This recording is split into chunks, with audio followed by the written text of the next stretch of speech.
David Huckfelt, singer-songwriter from Minneapolis, Minnesota, with Keith Secola, ambassador of Native Americana music.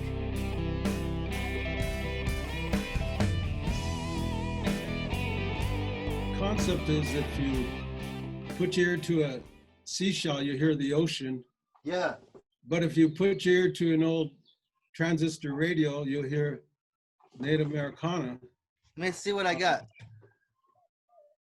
There we go. We're communicating. Yeah. Hello, Dave. How are you doing today? I'm doing pretty well, Keith. It's nice to see you. Really nice to see you on a screen. It's been pretty wild ride, hey? You had a Wild Bill was wild last night, hey?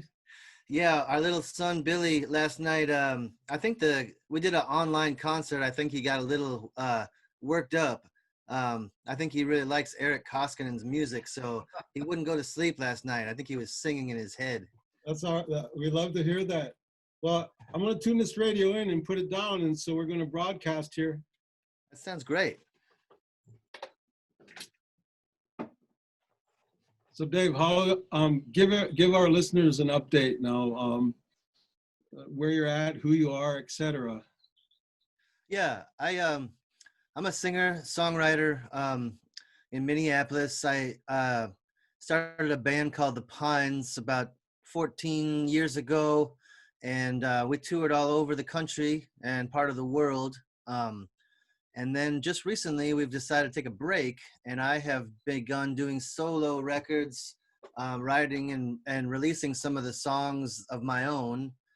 I had an artist residency a couple years ago in Lake Superior at Isle Royale National Park, which was an incredible experience for me, and I wrote 14 songs.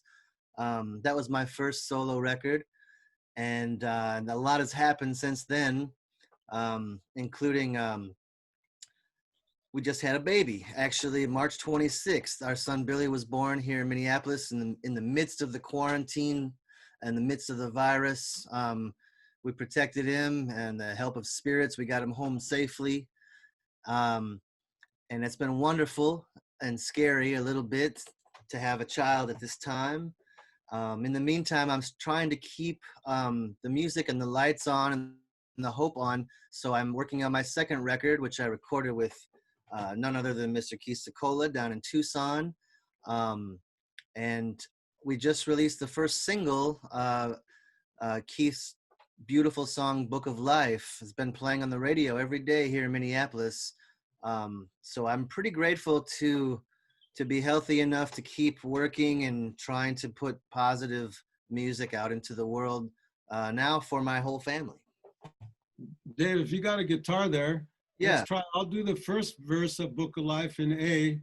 Okay. And you'll do the second verse and pick it up in D, okay? Yeah, sure. And my tempo is way slower. So how this stuff works on Zoom, it'll zoom into the most dominant. So let me play, and then when I'm done, I'll let you play, all right? Sounds good. Might be an abbreviation, and if I need you to say the words.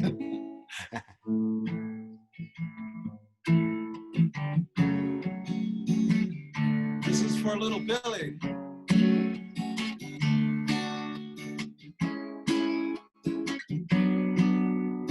Where are you going? Why are you leaving? Why do you suffer? What is the reason? Who do you run to? Who would you cry for? What would you die for? Is it our risk? Do we have free will? What are the numbers? What does your heart say? What gives us courage? Who are your good friends? What does a miracle? Everything's a miracle. Answers in the book of life. Answers in the book of life.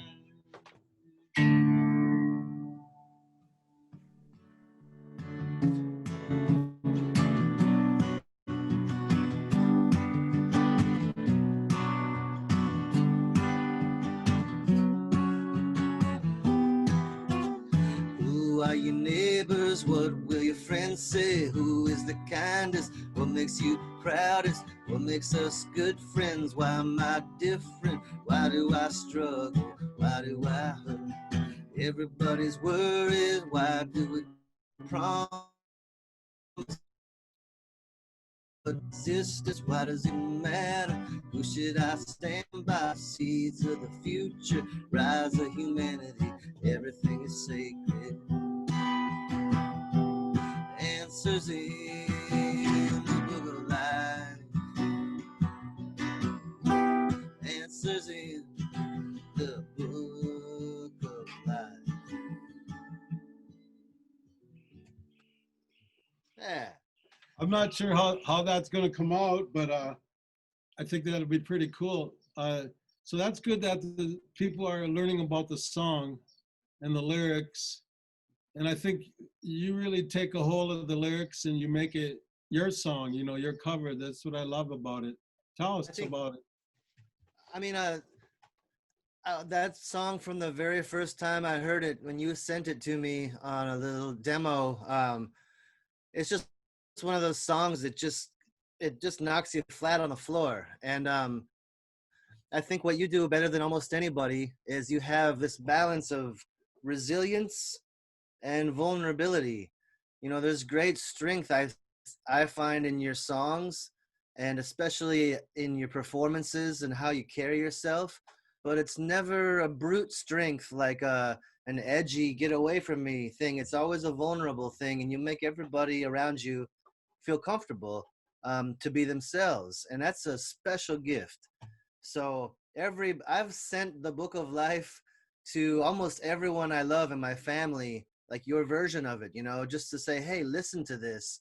And everyone's response has been, that is so gorgeous, you know, it softens a human place. So for the record, I wanted to, you know, honor you and honor that by doing a version of it. You know, one special thing is you helped me arrange, you know, with Quilt Man out in Warm Springs. He was very interested in singing on the song, and I kid you not, when that track came back from Oregon and I listened to it, I literally fell off my chair on the porch. I was just so touched, and so it's a powerful song, you know.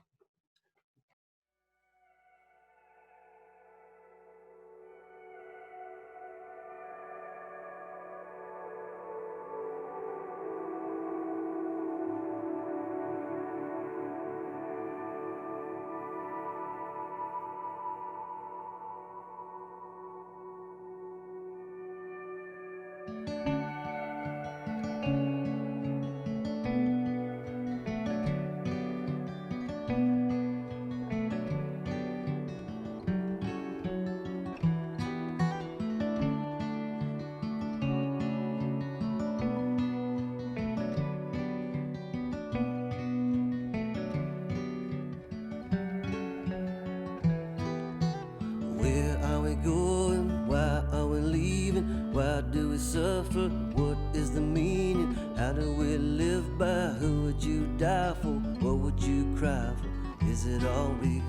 Do we have free will? What are the numbers? What is your passion? Why are you grateful? What makes you happy? What gives you courage? What does your heart say?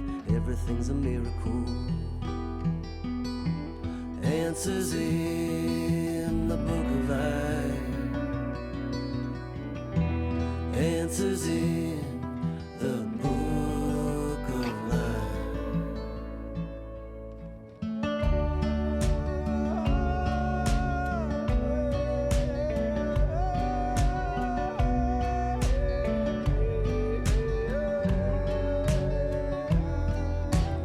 Who are your neighbors? What will your friends say? Who is the kindest? What makes you proudest? What makes us good friends? Why am I different? Why do I struggle? Why do I hurt? Everybody worries. Why do we promise? What is existence? Why does it matter? Who should I stand by? Seeds of the future, rise of humanity. Everything is sacred. Answers in the book of life. Answers in the book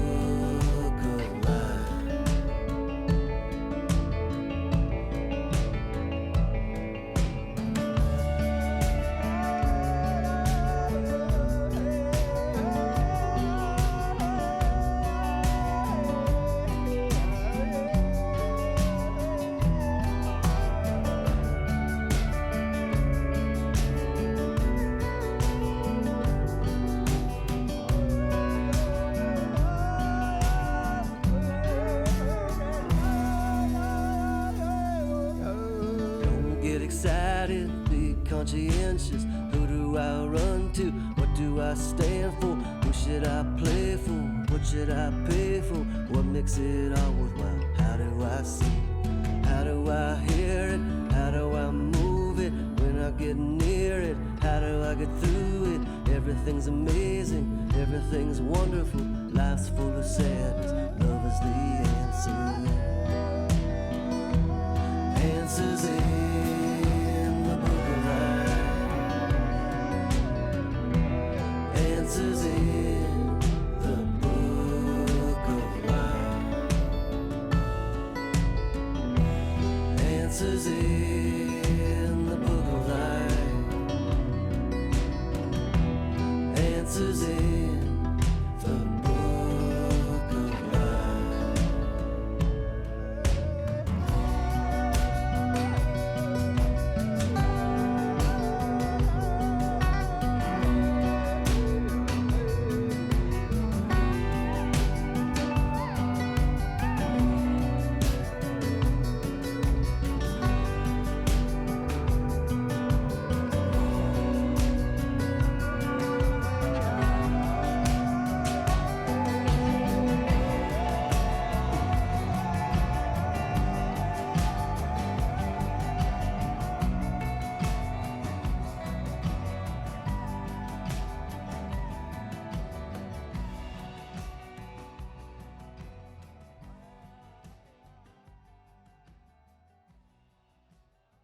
It's I think your album and the trail that you're on in hunting down songs reminds me of the Bitter Tears in Johnny Cash's quest that was in the early 60s.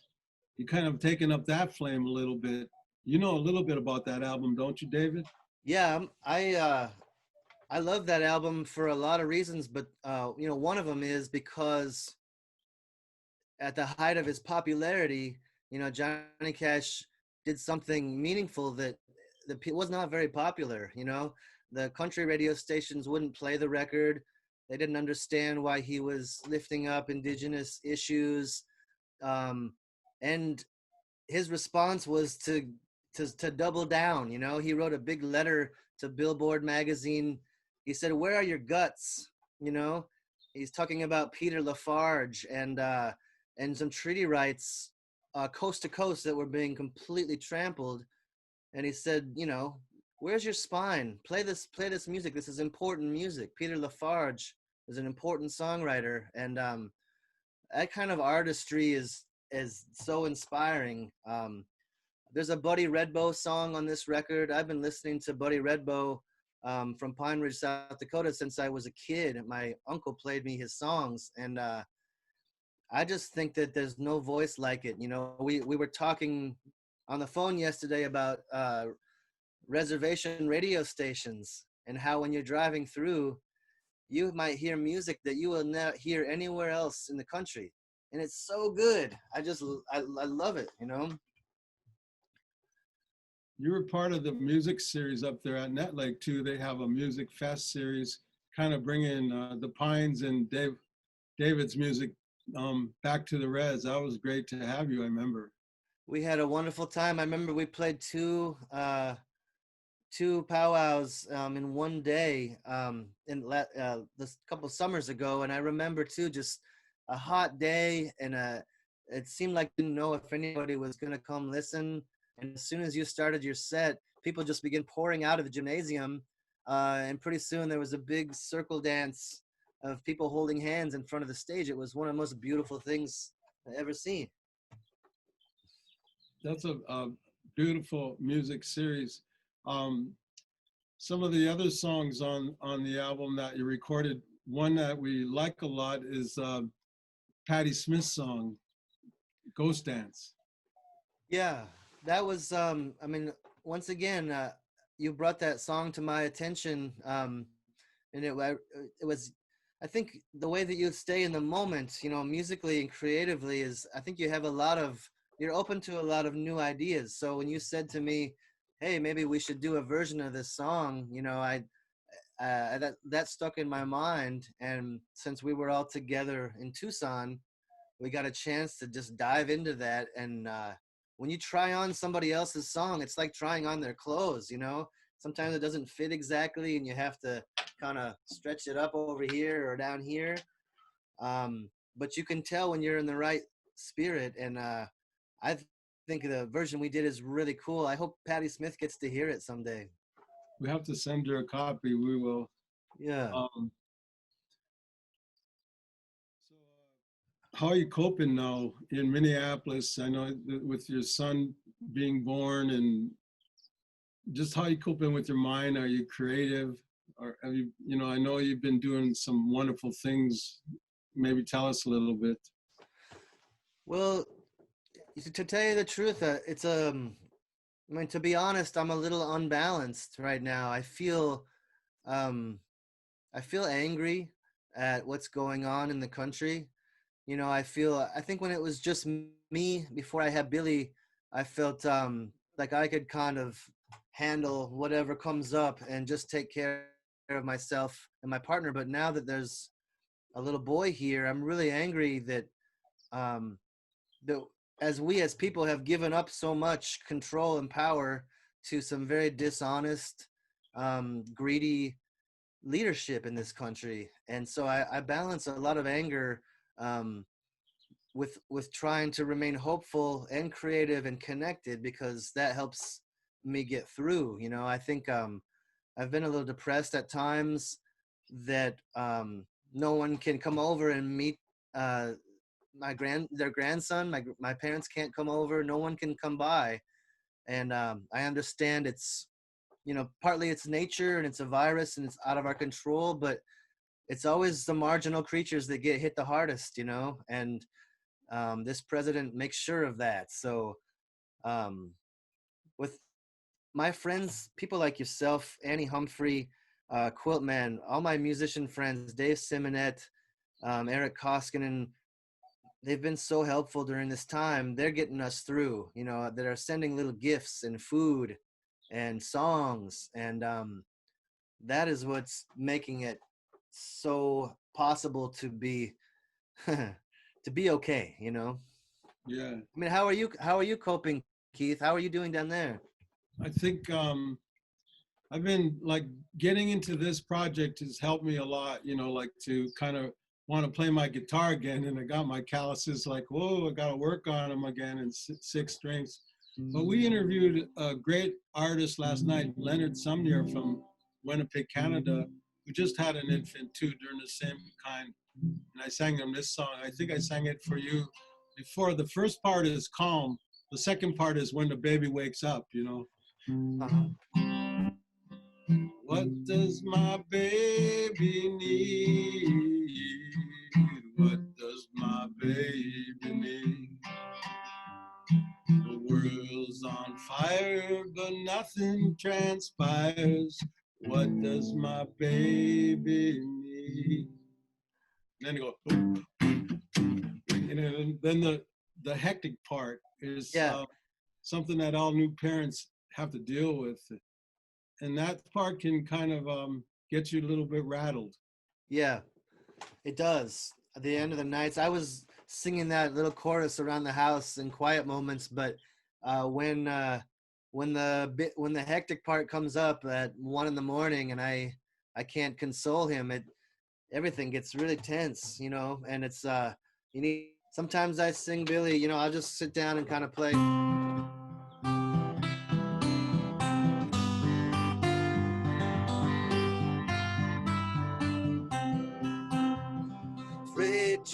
Freight train, run so fast.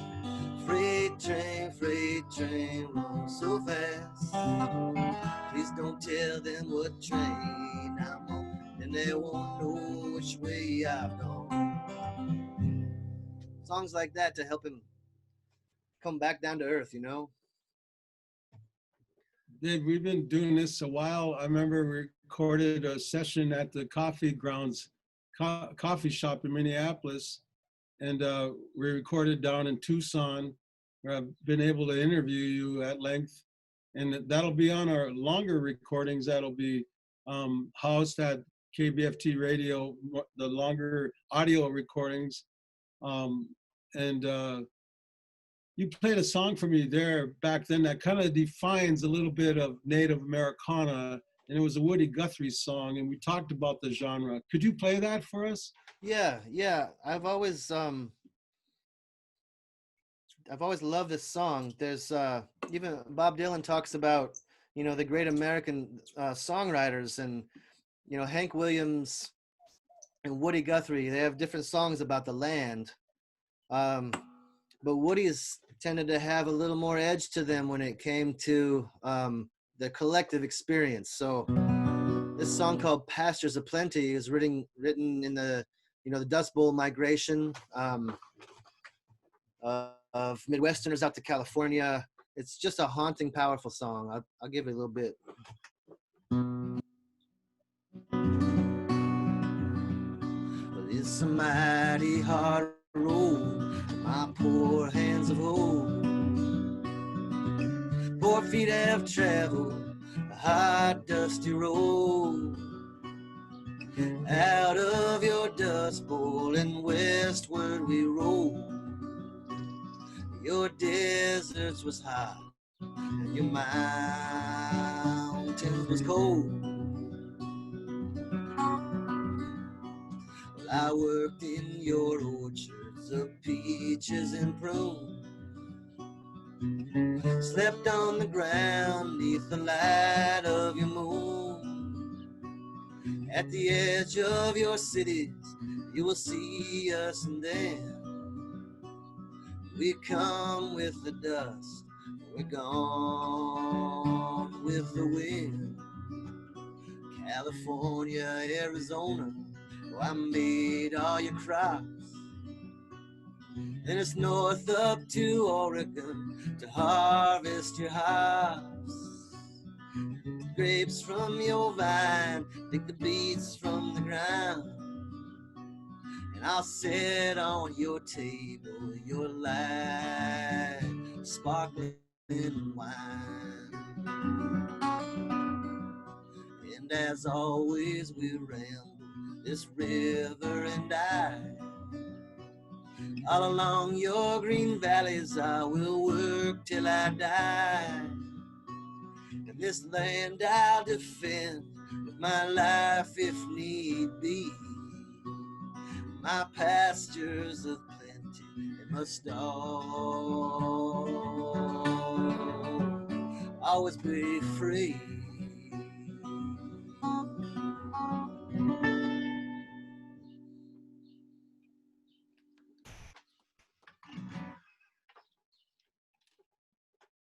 I was trying to turn that up a little bit, but I didn't want to get the monitor to feedback in the song because I love it so much. And I love the version of it that you do. And I think the song kind of defines the genre. What we're talking about is Native Americana, kind of the oldest, newest genre in America. Yeah. Your definition, Dave. Yeah, I was thinking about it today. I feel like there's a perspective shift that happens even when we played that song together and you played flute. As soon as you hear that old sound, that flute, something changes in the mind, because just like in the world, everybody cuts things up into little genres and definitions. Change that first, break rules. And so that song, to me, that song feels like Trail of Tears to me. That song sounds like something Geronimo would talk about. It's universal feeling of being displaced. And Native Americana is, I've learned so much by traveling with you, but what it is it's what infuses those sounds with connection to the land, and the music can be blues, folk, country, hip hop. If you just peel away a couple layers, you find that indigenous drum beat, that heartbeat underneath and brewing in all of these places musically. So I think of that, and I also think of it like a map. Whenever you and I are connecting or texting or talking, you tell me where you are. I'm in Utah at a bear dance, or I'm up north on Lake Superior. And Native Americana seems to me, it exists in a place, the geography is really important. The land is important. Where is this song from? Where is this person from? Where are these people from? Where did this event happen? Um, I think that's a really important part of it. I love I love it when you text me and you're, driving down the West Coast on the 101. I can always picture where you are. I always want to know where you are. Where's Keith at right now? Well, that's a fine definition. And I know you're an ethnomusicologist of the finest kind, of Americana kind. And we need people like yourself digging the roots and digging the truth and bringing back the medicine for this great country that we live in. And right now we need the medicine. And our strongest medicine we have is love, and I think that's what keeps us connected. And that'll keep us connected through this pandemic and songs. And you got to keep the light on, so it doesn't go dim, because it does. And Yeah. we have to stay connected. It's funny. Last night, we have 5 musicians. We had Dave Simonet from Trampled by Turtles, Pieta Brown, the Iowa songwriter. Great. Lissy is a songwriter from Iowa, and Eric Koskinen. And everybody, there was a certain anxiety with using the technology, and nobody was really that excited about it, like emails, how do you do this and how do you do that? And I told everybody, I said, just, stay with it, because if you get it to the place, it's going to feel like you're connecting with people. And that's what happened. We had a couple thousand people that watched last night. Oh. And we raised about $4,000 for the Second Harvest food bank donation, and they're feeding thousands of people every day in this pandemic. So I thought it was really beautiful, and even everybody else said that was really fun. They even felt nervous before the show, and everybody wanted to go out for a drink afterwards, but they couldn't. Yeah, no. Yeah, no. What did you say, the shortest joke of all time?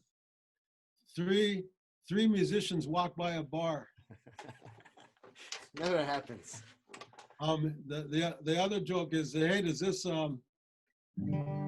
Toodaloo, Toodaloo, just me and my sweetheart go Toodaloo.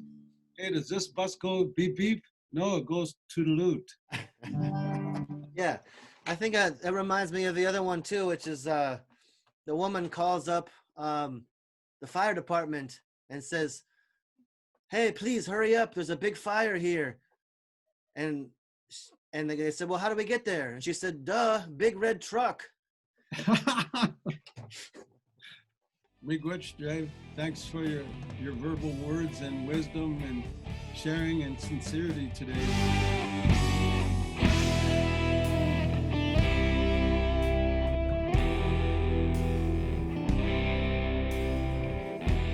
This is David Huckfelt, and I've got a new song coming out of my new record. It's a song called Gambler's Dharma, and I wrote it down in Tucson, Arizona, before my recording session with Keith Sekula, Hal Gelb, and Billy Settlemeyer, and this cast of beautiful people. The Gambler's Dharma is a Native Americana song, and in a sense, it's about how all of life is just a crapshoot. The difference between you and the person on the street is just one piece of bad luck. And there's no choice. There's no way to not participate in life except as kind of a gamble. But the Dharma is the part of it that's the truth and the skill of trying to do it with as much grace as possible, and to care for the people around you with love. So that's what Gambler's Dharma is about. And there's a video here, this brand new song coming out soon into the world.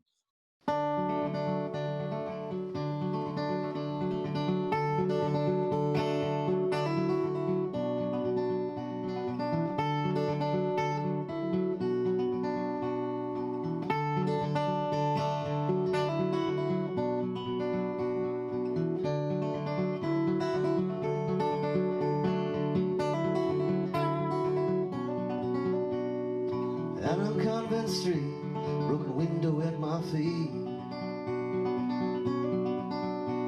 All the broken homeless angels hold the night. Tell me where the hooks are at to unhang all their hats.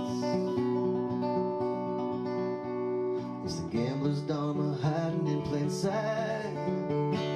Gambler's dharma hiding in plain sight.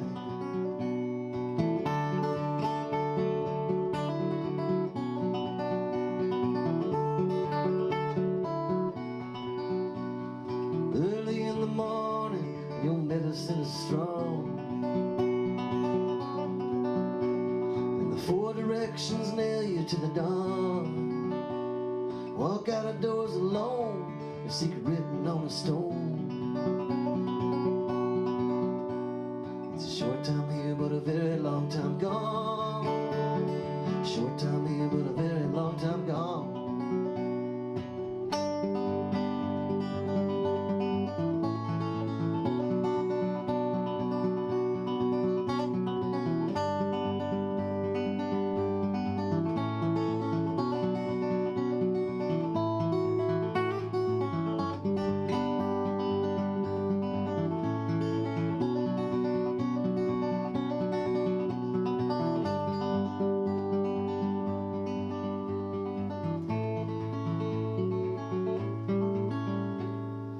Swallows, as they say, they shake at homeward ways. All my relations come and kiss the dirt. But one thing you must do, the heart knows this true. Learning all where to love and who. Learning all where to love and who.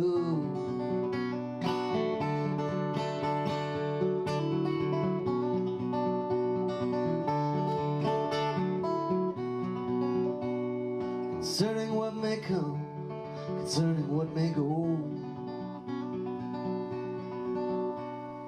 Even when our shadows don't fit us right, from now and for all time, I'll trade you yours for mine.